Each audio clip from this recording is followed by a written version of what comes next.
Hey everybody, Michael Laidler, professional speaker. Employee engagement. Those do not have to be foreign words to your organization. But what are we doing on a daily basis to actually improve it? Many studies, specifically Gallup, has showed that employee engagement is typically about 34%. What does that actually mean? That means anywhere from 3 to 4 people out of 10 in your organization are actively engaged in the mission and what they're doing at work. That means the other 6 to 7 people are in a whole nother world. I know that doesn't sound great, but it's true. How do we improve that? How do we increase employee engagement? In this video, we're going to talk about 3 things you can do on a daily basis to increase the employee engagement at your organization. Before we get into the video, make sure you like and subscribe. If you get a chance, leave a comment or 2. Let's jump into the video.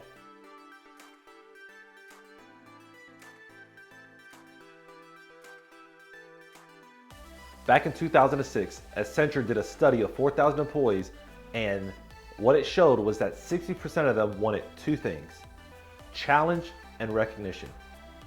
Challenge and recognition. Very simple, yet 60% of them wanted that. And when we look at that, when it comes to employee engagement, how are we doing that with our employees?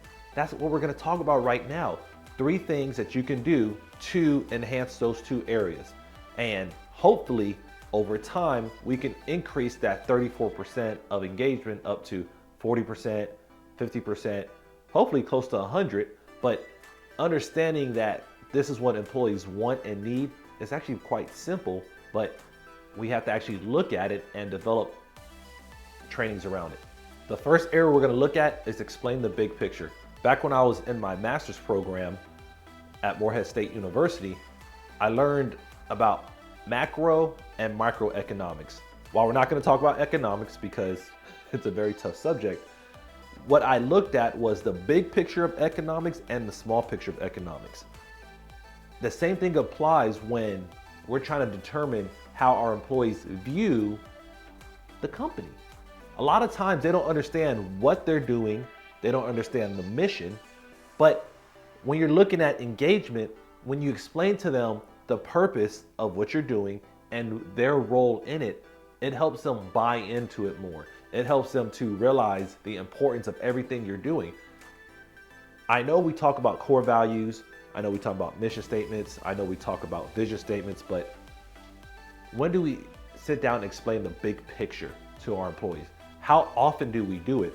I recommend at least monthly. I know we have trainings that say, oh, every year we're going to talk about it, but if your employees are working daily, shouldn't they be reminded about it consistently? At minimum, monthly is highly recommended, just so they understand the value and their role. Because a lot of times people want to be challenged, as we mentioned in the study done by Accenture. But they don't take on the challenge because they don't know what they're fighting for. They don't know what they're going into.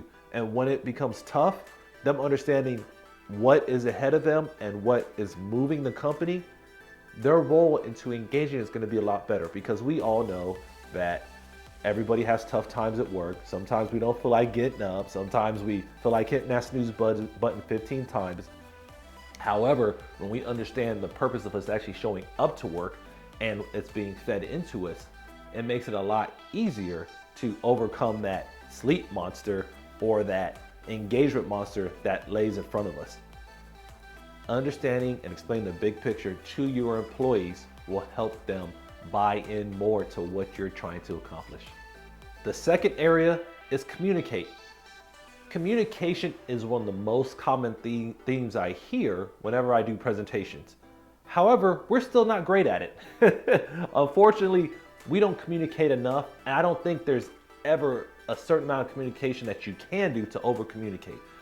Reminding people daily of what's going on and bringing to the forefront how important they are makes a difference in how engaged they are.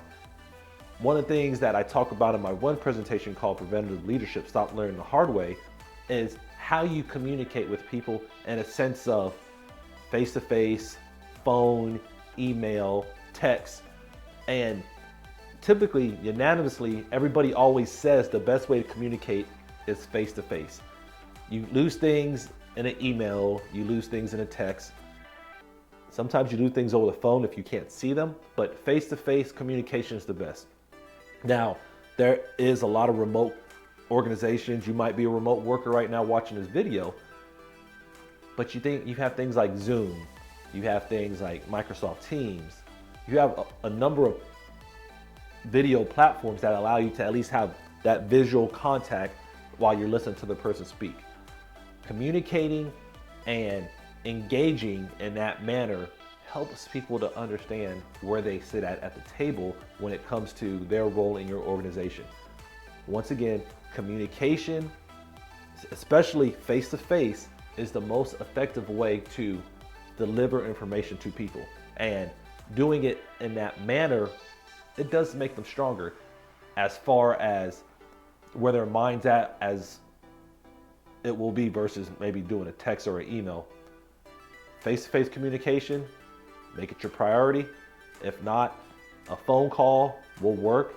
If not, then look at email or text, but don't let those last two be your primary communication to your employees, because you will eventually lower the amount of engagement they have. The third area is celebrate. Celebrate your people as much as you can for the big wins and the small wins. I was doing a presentation for the FBI National Academy about a year ago, and when this particular concept came up on how you celebrate your employees, one individual gave an amazing example of how he celebrates his team. What they do is they know everybody's birthday, every single person that's in their unit, and each birthday they go get a cake. Now, I know that's a lot of sugar, but it was one of the cool ways to bind in, and people are competitive with the cakes. Now, they do have a price limit, which that went through trial and error from what he told me that. At first, there was no price limits, but it's a way to celebrate your people. I know there's been many organizations, many careers, many situations where my birthday wasn't celebrated. Now, it was never a requirement, but it was highly appreciated. Once again, we're trying to figure out how to increase engagement. We want to take that 34% and increase it. Now, your company and your team may not even be at 34%. That's just the average. You may be higher, but little things like just buying cakes on people's birthday, having a lunch or a meal, helps people stay more engaged. And when you're looking at whatever technique you're going to want to use, make sure you're celebrating people. Make sure you're praising them in public. Make sure you're showing your appreciation, because people like to be appreciated at work. Once again, it may not be a full-time requirement, but when you're looking at engagement, morale, things of that nature, the small things like celebration goes a far way with increasing your engagement. As we bring this video to a close, I want you to think about what you're doing right now to increase employee engagement at your organization. I gave you 3 quick ways, very simple, to improve that today. Explain the big picture, communicating, and celebrating are all things you can do right now without any extra tools. A lot of it just takes you getting in front of people and telling them what you expect, telling them the company's mission, telling them how much you appreciate them, and giving them the opportunity to see your passion. Employee engagement is so vital to everything that we're doing, and keeping our employees around that, we can't allow it to be put on the back burner. There's a lot of things that do happen, but having your employee engaged will, I promise you, will increase productivity over time. 34% of people only being engaged is not enough, and it's not worth it to you as the leader in your organization. So take these simple ways and implement them today. Give them a chance, and once you've been doing them for 3 to 6 months, ask your employees how much more engaged do they feel. And I promise you, you will see the growth that you're looking for, as well as the increased engagement that your employees want while they're at work. Make sure before you do anything else, before you hit that stop button, before you go to one of my next videos, you like and subscribe. You get alert notifications when I publish new videos, because I want to continue to deliver you guys as much value as I can for the everyday lives and everyday situations you face. Thank you, and have a great day.